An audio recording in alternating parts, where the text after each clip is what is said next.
Para pamirsa ingkang kinasihing Gusti, salam karahayon.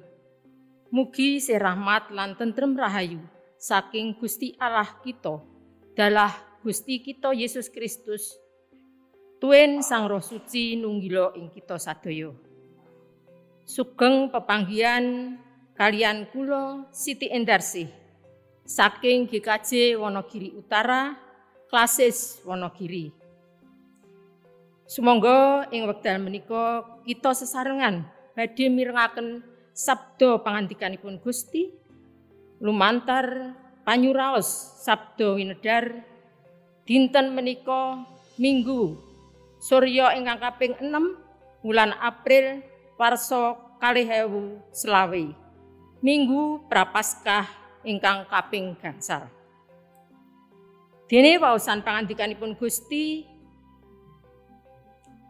kapethik saking Yesaya 3 ayat 16 ngantos 21, Jabur Mazmur 126, Filipi 3 ayat 51b ngantos 11.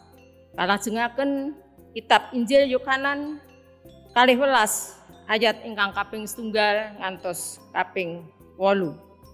Kanthi jejer ngginakaken kesempatan. Nats ing waosan wekdal menika kapethik saking Yohanes 12 ayat ingkang kaping 8. Ingkang mekaten pangandikanipun. Awit wong-wong miskin iku salawase ana ing kowe. Nanging aku iki ana ku ing kowe ora saklawase. Ing salebeting kita nindakaken gesang,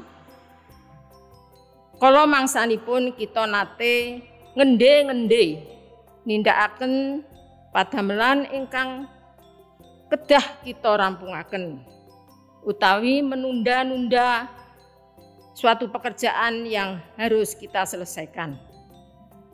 Lan menika satunggiling pengaruh bab ewah-ewahan gesang tumrap lampahing gesang kita. Contonipun, kangge tiyang Kristen ngende-ende ing bab pamratobat. Kita nggadahi pemikiran, sesuk wae isih ana wektu maneh.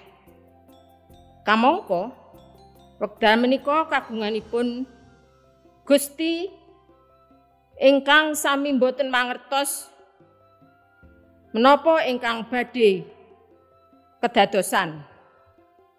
Lah kasunyatanipun boten mesti wonten kesempatan kangge nindakaken pamratobat menika kala wau. Boten wonten satunggal tiyang kemawon mangertos kapan pupusing gesangipun. Boten mangertos kapan kita kapundhut Gusti. Ngantos kesempatan kangge mratobat menika boten wonten malih. Awit sampun kelajeng kapundhut Gusti. 6 dina saderengipun Paskah, Gusti Yesus tindak tumuju dhateng Yerusalem. Nglangkungi kitha Betania. Panggenanipun Lazarus, Marta saha Maria. Pepanggihan kalian brayat menika lajeng kembul bujana ing griyanipun Lazarus. Marta sibuk anggenipun leladi cecawis daharan kagem Gusti Yesus lan tiang-tiang ingkang sami nderek ing kembul bujana. Dene Maria lajeng mundhut lisah jebat naret tulen utawi asli ingkang bobotipun setengah kati kangge njebadi sukunipun Gusti Yesus lajeng kaseka kalian rikmanipun. Menika kaserat wonten ing ayat 3. Kawula waos inggih menika pangandikanipun. Maryam banjur njupuk lenga jebat naret tulen kang akeh ajine. Bobote setengah kati banjur dijebatake ing sampeyane Gusti Yesus tumuli diusapi kalawan rambute. Ing sakjroning omah kabeh kongsi kebak gandane jebat mau. Yudas Iskariot ingkang wonten ing mriku rumaos kaganggu kalian tumindakipun Maria kala wau. Rumaos iman langkung sae menawi lisah menika dipun sade kemawon kangge mbiyantu tiyang miskin. Awit lisah jebatan menika murni lan reginipun awis. Ananging Gusti mbelani Maria menika dados pratandha bilih Gusti mirsani katresnanipun Maria dhateng panjenenganipun menika saestu tulus ing manah. Dene Maria ngginakaken kesempatan menika kangge ngaturaken panuwun dumateng Gustinipun. Inggih leladi kangge ngaturaken barang darbekipun ingkang aji. Inggih menika lisah jebat lan rikmanipun.